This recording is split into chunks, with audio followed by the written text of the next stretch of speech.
Estou de volta, gente. Alô, Mato Grosso. Estou recebendo a doutora Lucineire aqui, que a gente vai falar de TDAH, tá? Ela é neuropsicopedagoga e é o profissional tanto que faz o acompanhamento, quanto faz diagnósticos também, inclusive de TEA, de transtorno do espectro autista. Então, bom dia, doutora, tudo bem? Bom dia, Márcia. Bom dia a todos. Márcia, parabéns pelo seu aniversário. Obrigada. Deus abençoe muito a sua jornada, abençoe muito a sua vida, que seja dia após dia de conquistas e também que as dificuldades, né, estejam aí, mas que você consiga superar todas. Obrigada. Pessoal de casa, de Mato Grosso, TDAH é transtorno do déficit de atenção com hiperatividade, tá? Depois que eu fiquei adulta, eu fui diagnosticar o meu filho, que ele tinha comportamentos iguais aos meus quando eu era adolescente, e aí esquece as coisas, esquece. Por exemplo, eu estou na frente de casa, eu falo, sobe, eu moro no edifício, sobe, primeiro andar, sobe, pega o vestido da mamãe e traz aqui. Ele sobe e não volta mais. Aí eu ligo, e aí? Cadê o meu vestido? Ah, esqueci. Num lance de escada, ele esqueceu. Gente, eu já fiz tanta coisa, eu contei a história do porco. Toda a vida na escola eu ia mal em matemática, química, física. Eu não conseguia nada que tivesse que ter regra, rotina. Não escrevia nada no caderno. Eu só aprendia o que eu gostava. Não consigo ver filme 2 vezes. Eu acelero para ver um filme, entendeu? Eu começo, às vezes, uma revista, eu começo de trás para frente. É uma série de coisas. Esquecer, então, compromissos. Já esqueci o casamento da minha amiga Laís Souza, já contei milhares de vezes, um beijo, eu acho que ela não me perdoa, porque as pessoas que não têm, elas não conseguem entender como é que alguém esquece compromissos tão importantes. Também só durmo quando desmaio. Pá, desmaiei. Senão é no 220 o tempo inteiro. Mas aí, o que acontece? Eu sou um TDAH que foi diagnosticado tarde, não tem mais muito jeito para mim, mas foi até legal que eu consigo fazer muita coisa rápido. Mas e aí? E as crianças?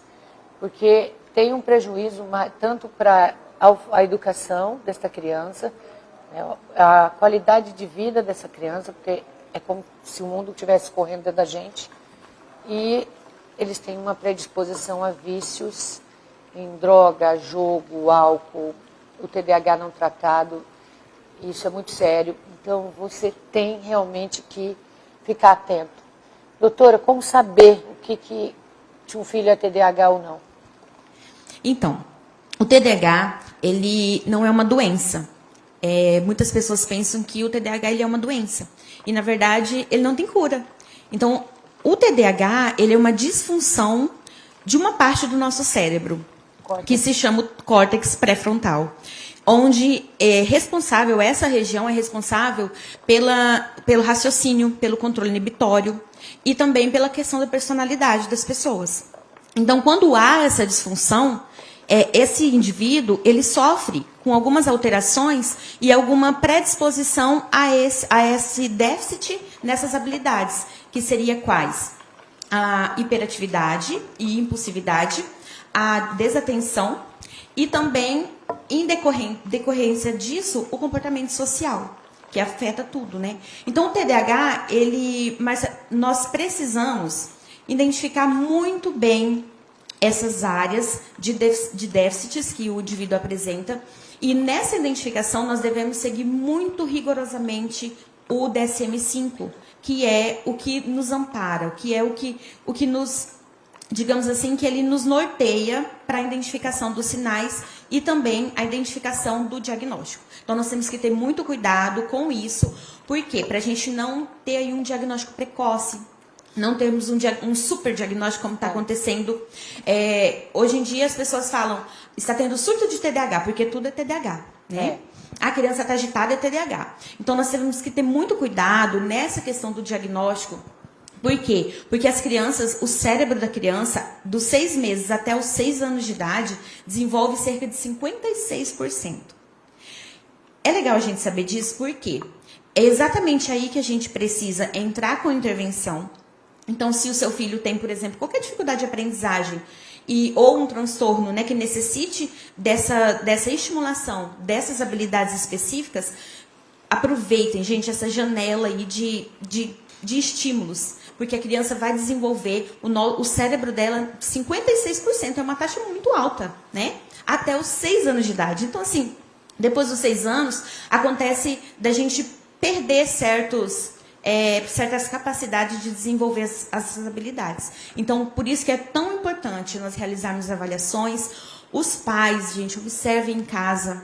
Por favor, observem seus filhos.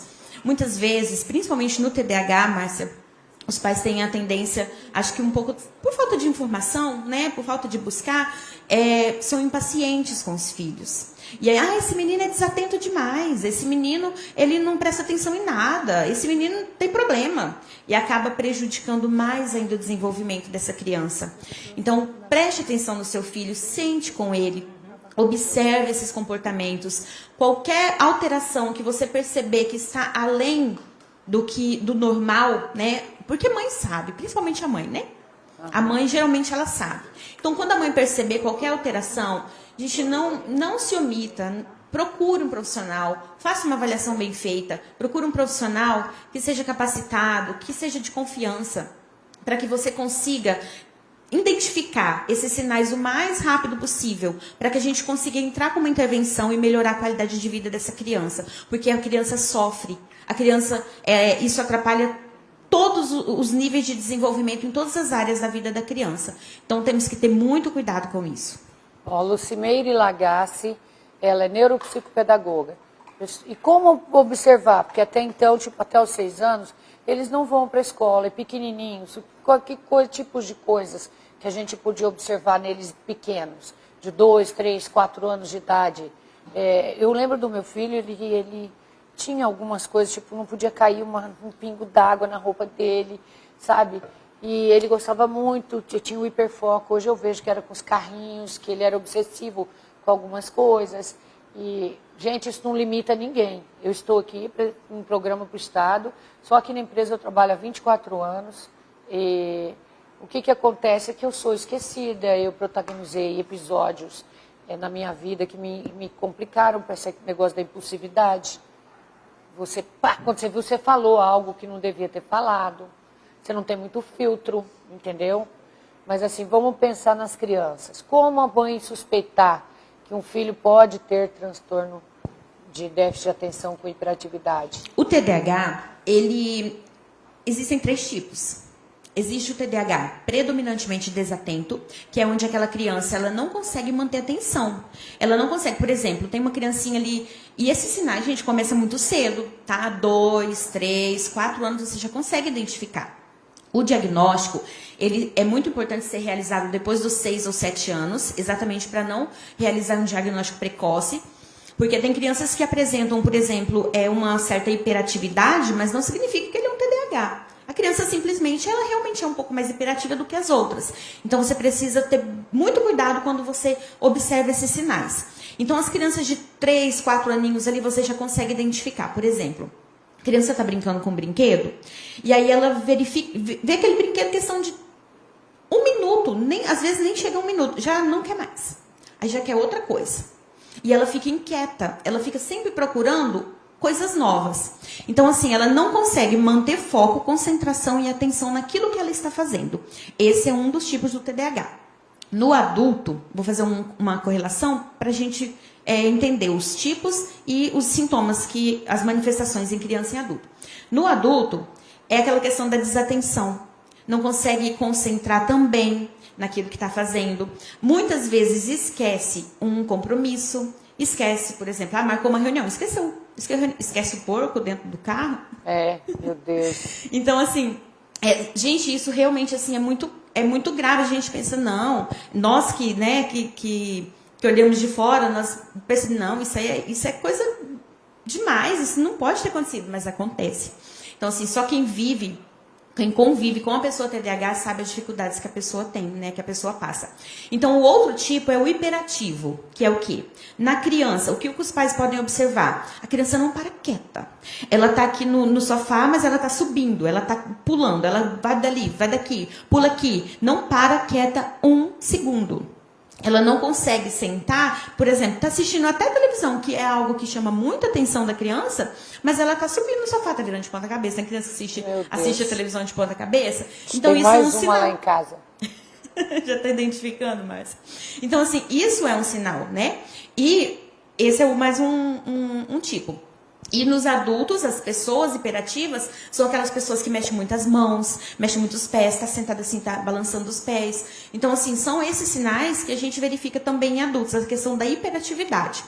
E tem dois. Meu Deus. Dois tipos.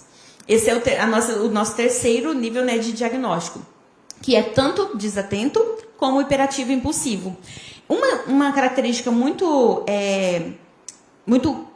visível também do TDAH hiperativo impulsivo é aquilo que você falou, responde... Nossa, não precisava ter falado assim, eu não podia ter falado assim. Maria, olha, eu já entrei em tanta encrenca na minha vida. E exatamente é Meu isso. Deus. A pessoa responde, fala e quando foi já foi, não tem mais como voltar atrás, né? E, então ela é muito impulsiva, ela responde as coisas no impulso. E na escola, na idade escolar, das crianças da idade escolar, hoje, Márcia, as crianças em idade escolar, de 8 a 10% de crianças preenche critérios para diagnóstico de TDAH. E desse número, de 8 a 10%, de 20 a 60% dessas crianças que possuem o transtorno do déficit de aprendizagem, de desatenção e hiperatividade, elas possuem também dificuldade na aprendizagem. Então, uma coisa leva a outra. Porque se a criança fica ali na sala de aula, o professor fica explicando, ela não tem paciência, ela não mantém atenção, não mantém o foco para sentar e ficar prestando atenção no que o professor está falando, ela vai ter dificuldade de aprendizagem, que pode ser um transtorno específico também da aprendizagem que pode estar atrapalhando, ou pode ser as características ali do TDAH que está impedindo ela de evoluir no processo de ensino-aprendizagem. Como você se sente? É como se tivesse 80 abas abertas dentro de sua cabeça e você estivesse correndo dentro de si, sempre uma pressa, uma ansiedade, faz como uma coisa não está bom, pega a outra não está bom, você está sempre buscando. E o que acontece? O TDAH não tratado, ele tem uma propensão muito séria ao vício. Ao vício, pessoal, a dependência química, a dependência emocional, a dependência de jogos, a dependência de álcool, de drogas. Por quê? Porque eles procuram, às vezes, coisas que acalmam, né? E onde eles têm um hiperfoco e se sintam confortáveis, às vezes, não nessa correria, né? Dentro de si mesmo. Exatamente. E o hiperfoco, querendo ou não, é uma característica boa de uma pessoa TDAH, porque tem também o lado bom. A pessoa TDAH, ela tem características legais. Por exemplo, é criativo, é uma pessoa que consegue, é determinada, se ela pegar algo para fazer, ela vai e faz. Então, assim, ela tem essa dificuldade aí, nessa questão da atenção, da hiperatividade, só que ela consegue fazer outras coisas, desenvolver outras coisas com muita maestria. E é onde a gente precisa focar no potencial dessas crianças, no potencial desses adultos. Por quê? Porque se você tem uma empresa e por exemplo, o seu funcionário é TDAH e ele tem um hiperfoco, que é, por exemplo, bater meta. Então, ele vai fazer o quê? Vai fazer de tudo para bater meta. Então, o que acontece? A empresa, ela vai aproveitar esse hiperfoco dele, de conseguir conquistar as coisas, para evoluir dentro da empresa. Então, são pessoas que conseguem ter um desempenho muito bom, principalmente na vida profissional, só que o outro tem que ver esse lado. Por quê? Porque quando uma pessoa com TDAH ela é muito reprimida, aí vai para o outro lado, que é o lado dos vícios. Que é onde a pessoa começa a buscar alternativas que acalmem ela, alternativas que inibem a frustração. Por quê? Porque uma frustração, por exemplo, se você fala para uma pessoa TDAH que ele fez algo errado, que está errado, é uma carga muito grande que você coloca sobre ele. Verdade. Então, assim, ele se sente um sentimento de culpa. Então, hoje, 30%, 40% de pessoas que têm TDAH, elas sentem um sentimento de culpa muito grande por não conseguir fazer, por não conseguir desenvolver. E aí é onde vem a depressão, onde vem os vícios. Então, nós temos que ter muito cuidado com isso também. Gente, olha, e cuidado também com o superdiagnóstico. Eu falei com uma neuropediatra recentemente e ela falou, olha, nós estamos tendo superdiagnósticos. Todo mundo, certo, hoje, porque eu sou TDAH. Então, não é tudo TDAH. tem várias outras coisas. Isso não quer dizer que uma pessoa tem que se anular. Eu considero que o TDAH me ajudou muito na minha profissão. Eu faço milhares de coisas ao mesmo tempo, entendeu? Eu consigo passar de uma situação de tragédia para uma situação de alegria, como uma montanha-russa. Então, isso me ajudou muito, certo? E assim, fique atento em casa, trate os seus filhos. Se o seu filho está com problema de desenvolvimento, não aprende na escola, não se conforme com isso. Existem várias outras coisas. Procure um neuropsicopedagogo. Tá? Aqui nós temos a doutora Lucimeire Lagassi hoje. Ela é especialista. Tem como o pessoal te seguir de casa no Instagram? Sim, para perguntar? Instagram, neuropsicopedagoga Lucimeire. E assim, gente, uma coisa que eu sempre digo, a família é o ponto-chave, né? Por quê? Porque é onde a criança mais fica. E a escola. Então, professores, comecem a observar essas crianças. Por quê? Porque se tem 30 crianças, existem 30 crianças na sala de aula, se tem uma criança que tem TDAH, ela tem uma maneira diferente de aprender. Ela não vai aprender como todos os outros. Então, por isso que às vezes acontecem os atrasos, atraso na alfabetização. Porque o professor, eu sei que o professor, ele tem 30 alunos, é uma carga muito pesada, mas o professor, ele pode identificar. Identificou que a criança está com atraso, encaminha a família, né? Orienta a família. Muitas vezes a família não tem essa orientação. E essa orientação pode vir exatamente lá da escola. Então, o professor do Insta, eu estou sempre à disposição para esclarecer dúvidas. Se tem uma escola que quer fazer um bate-papo, né, quer conversar sobre o TDAH ou sobre qualquer outro tipo de transtorno específico da aprendizagem, podem entrar em contato comigo também, que eu estou disponível para ir na escola conversar com os profissionais também. Muito obrigada, eu espero te ver mais vezes. Temos tanta coisa para falar, autismo, dislexia e outras coisas que atormentam as mamães. E olha, gente, eu vou lá para a cozinha, vamos lá ver como é que está a nossa comida. Eu realmente, eu também me sinto culpada de quando eu falava para o meu filho, você é preguiçoso, você não quer fazer, e castigos, e castigos, e castigos. E realmente, depois o menino chegou uma época que ele ia fazer prova, ele sabia tudo, mas vem cá. E ele ficava, dava um branco na hora. Então a gente tem que aprender a lidar com isso.